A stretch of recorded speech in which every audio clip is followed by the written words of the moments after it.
Assalamu alaikum wa rahmatullahi wa barakatuhu. Once again, welcome back to your chemistry online class 8. In my last lecture, I was doing double displacement reaction and I had completed the precipitation reaction. Today, I will complete the neutralization reaction which I had started. That is, what is neutralization reaction?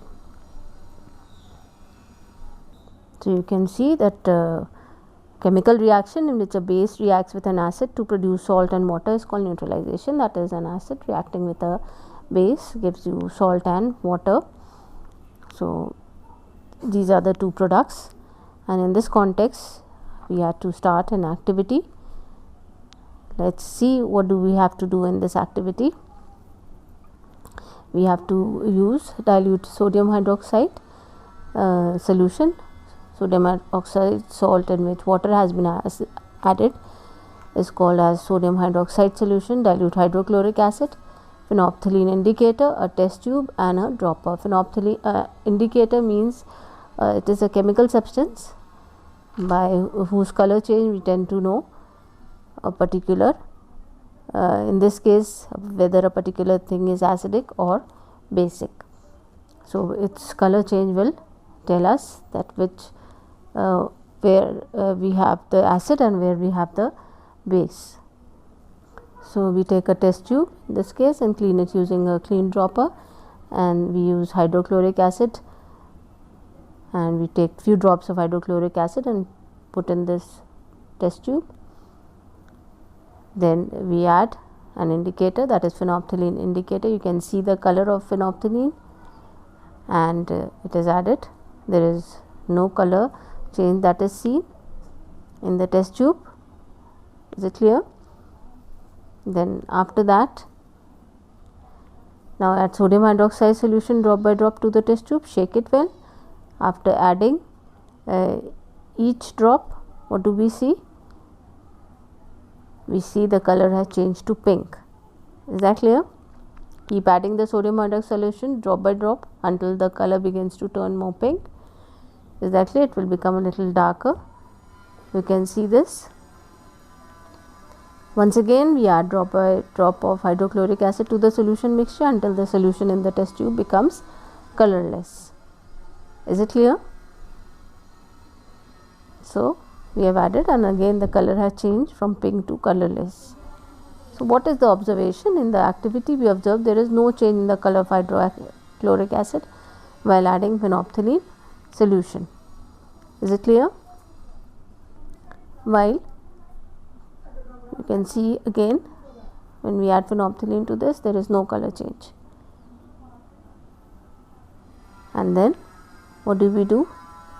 We add sodium hydroxide solution in the test tube. It becomes pink by adding a drop of sodium hydroxide solution. You can easily see this, the pink color of the mixture solution become colorless by adding a few drops of hydrochloric acid again to this. You can see the two color changes.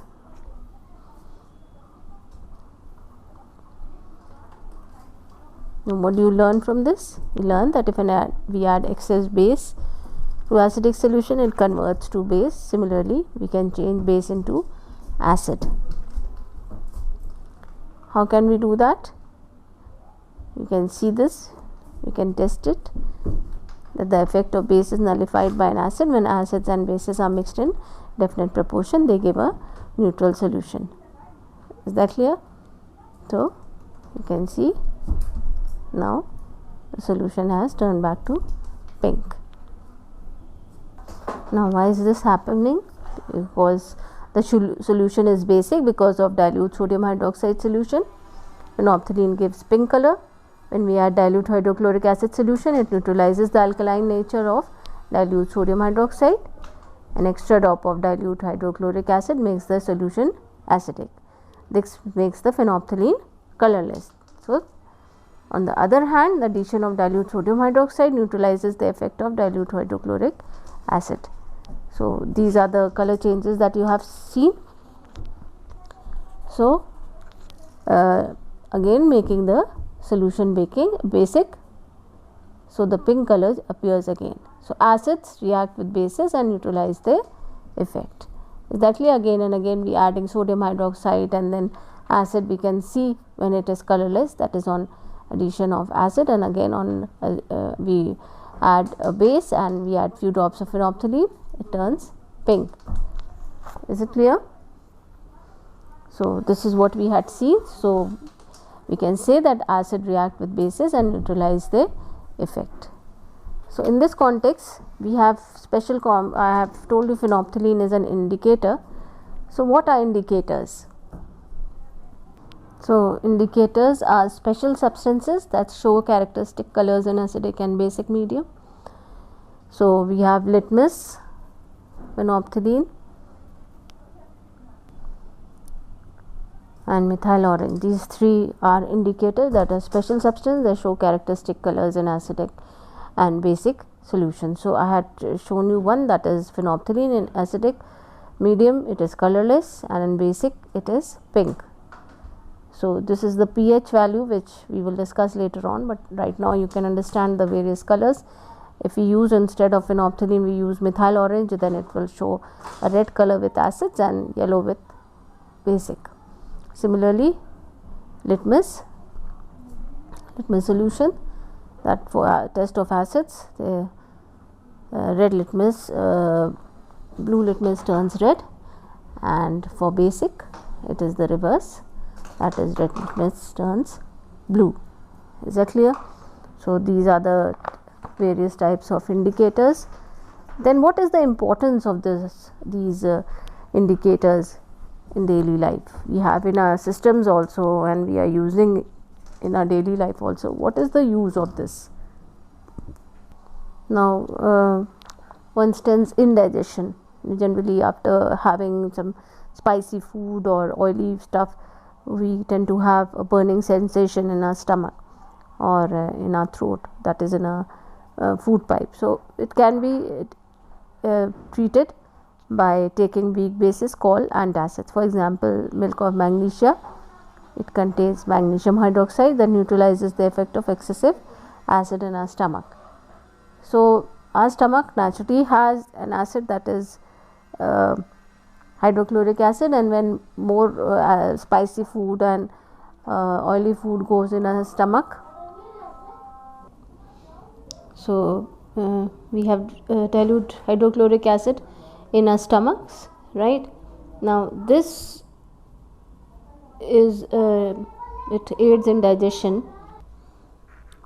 So it contains dilute hydrochloric acid. Now this medium is there in order to aid for digestion, because certain enzymes act on acidic medium only, and when this due to indigestion or due to having spicy food or oily food, this hyper secretion, more of HCl is secreted, which is harmful and which creates a burning sensation inside the stomach.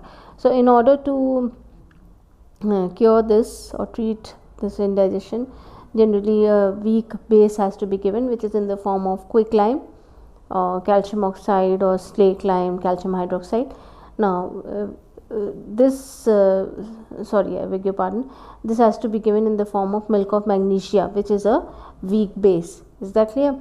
And this contains magnesium hydroxide that neutralize the effect of excessive acid in our stomach.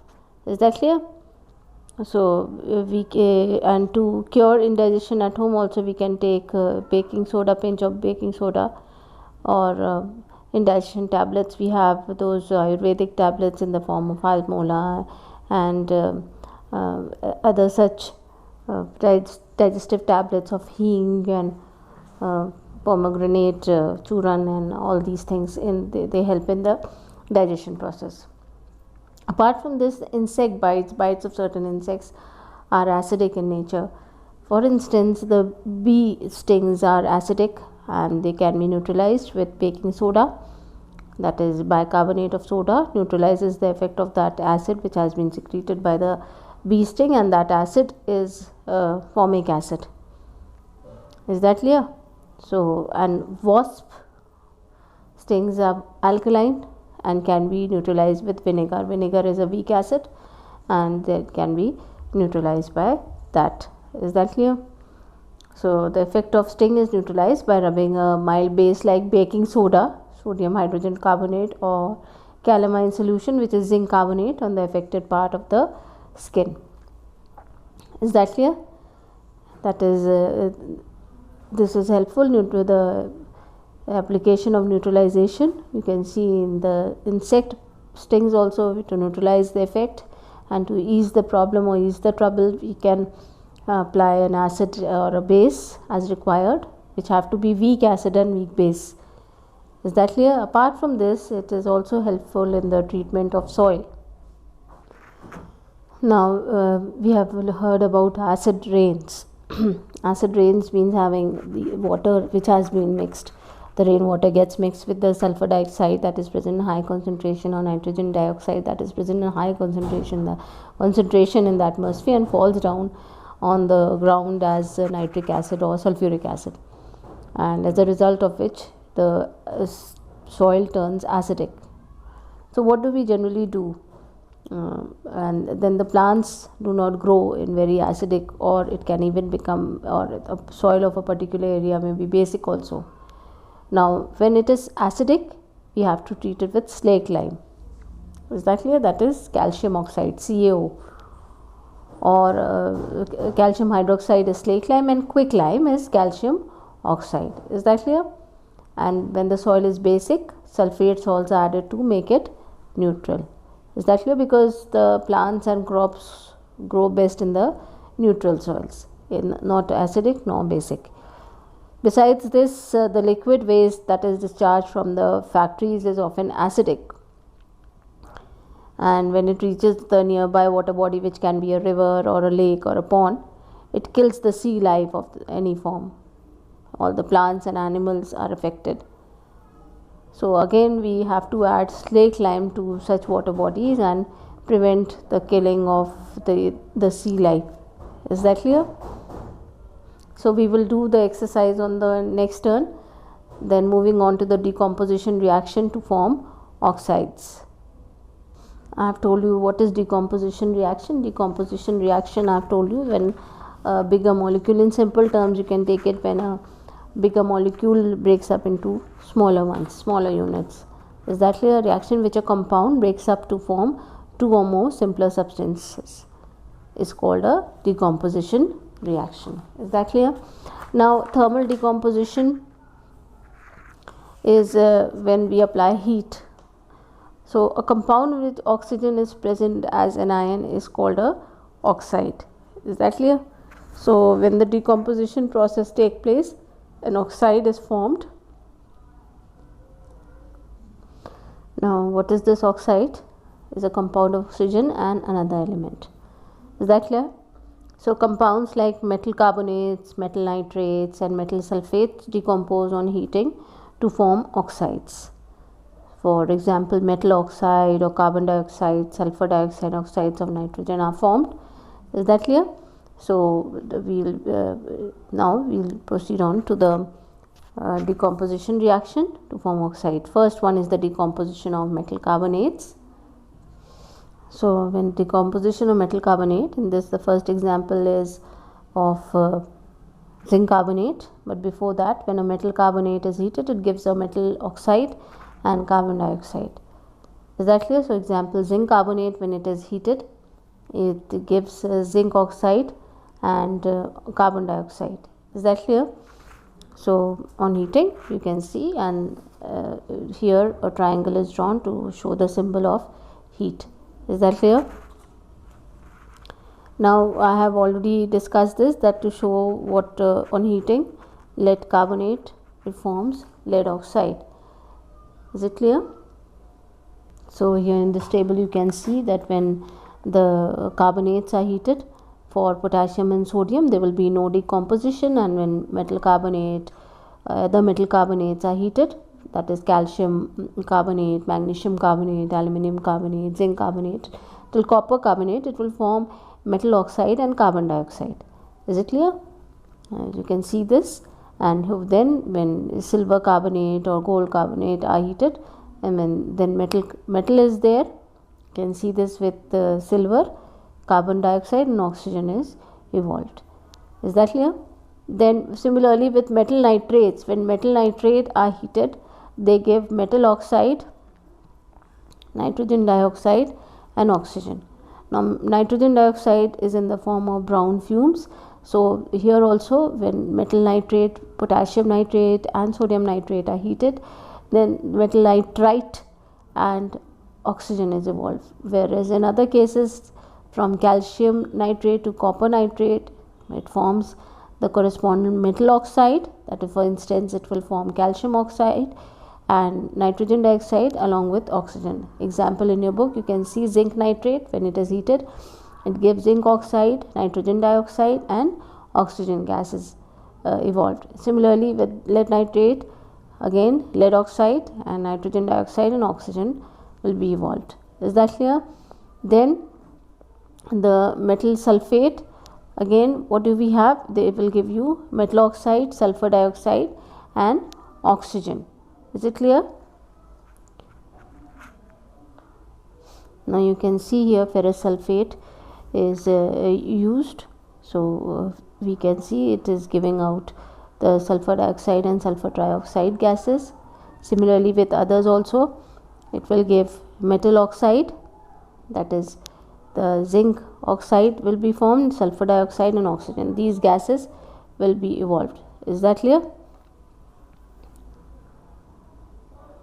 Now classification of oxides or types of oxides are basically basic and acidic, or you can say we have two types of basic categories, that is metallic and non-metallic oxides, in which metallic oxides we have the basic oxides and amphoteric oxides, and non-metallic we have the acidic oxides and the neutral oxides. Is that clear? So what are acidic oxides?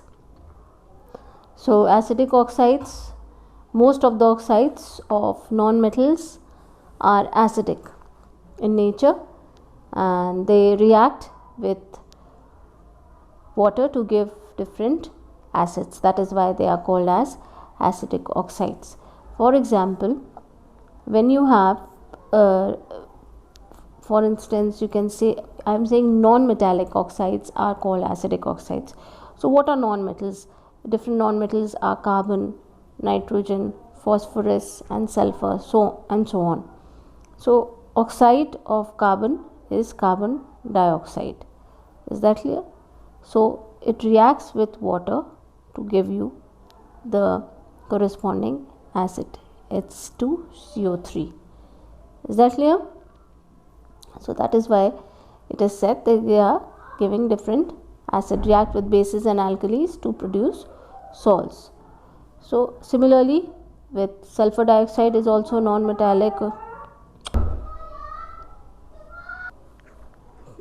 We have like sulfur is a non-metal, so its oxide is sulfur dioxide, and when it reacts with water it will give you sulfurous acid. Similarly for nitrogen and all, they will give it will give a mixture of nitric and nitrous acid. And these non-metallic oxide react with the different base to give salts and water. So this is non-metallic oxide, NaOH is a base, and when it reacts it gives salt, Na2CO3 is a salt, and water. And in order to see this, let us perform an activity to show this acidic nature. Now we take sulfur powder, deflagrating spoon, a Bunsen burner, a gas jar, red and black litmus paper, red and blue litmus paper. And what do? We take a small amount of sulfur powder in a deflagrating spoon and heat it over a flame. Then as soon as sulfur starts burning with a blue flame, introduce the deflagrating spoon in a gas jar. And we keep it covered and we see what? We ensure that the gas produced does not escape. So remove the deflagrating spoon from the gas jar after some time, add a small quantity of water into the gas jar and quickly replace the lid. What do we see? Shake the gas jar to dissolve sulfur dioxide. Is that clear? Then we add a little water and it forms what? Sulfurous acid. And then we can check this by a blue litmus paper which turns red. This shows that it is an acid and sulfur dioxide is acidic in nature. So I am repeating the experiment once more, that we take a small amount of sulfur powder in a deflagrating spoon, heat it over a flame, and then as soon as it starts burning with a blue flame, we introduce that deflagrating spoon in a gas jar, and then the gas jar covered with a lid to ensure that the gas produced does not escape, and we remove the deflagrating spoon from the gas jar after some time. Then we add a small quantity of water into the gas jar and quickly replace the lid. Is that clear? Then the gas jar is shaken to dissolve sulfur dioxide gas. Now we pour the water containing sulfur dioxide gas dissolved in it in a petri dish. Now we check the above solution how? With red and blue litmus paper. Then when sulfur dioxide, we have seen that it burns in air, it combines with the oxygen of air to form a pungent smelling gas, that is sulfur dioxide, and it is an acidic oxide. So these observations tell us that non-metals react with oxygen to form acidic oxides. We will proceed on with the next topic, that is basic oxides, in the next turn, inshallah. Allah Hafiz.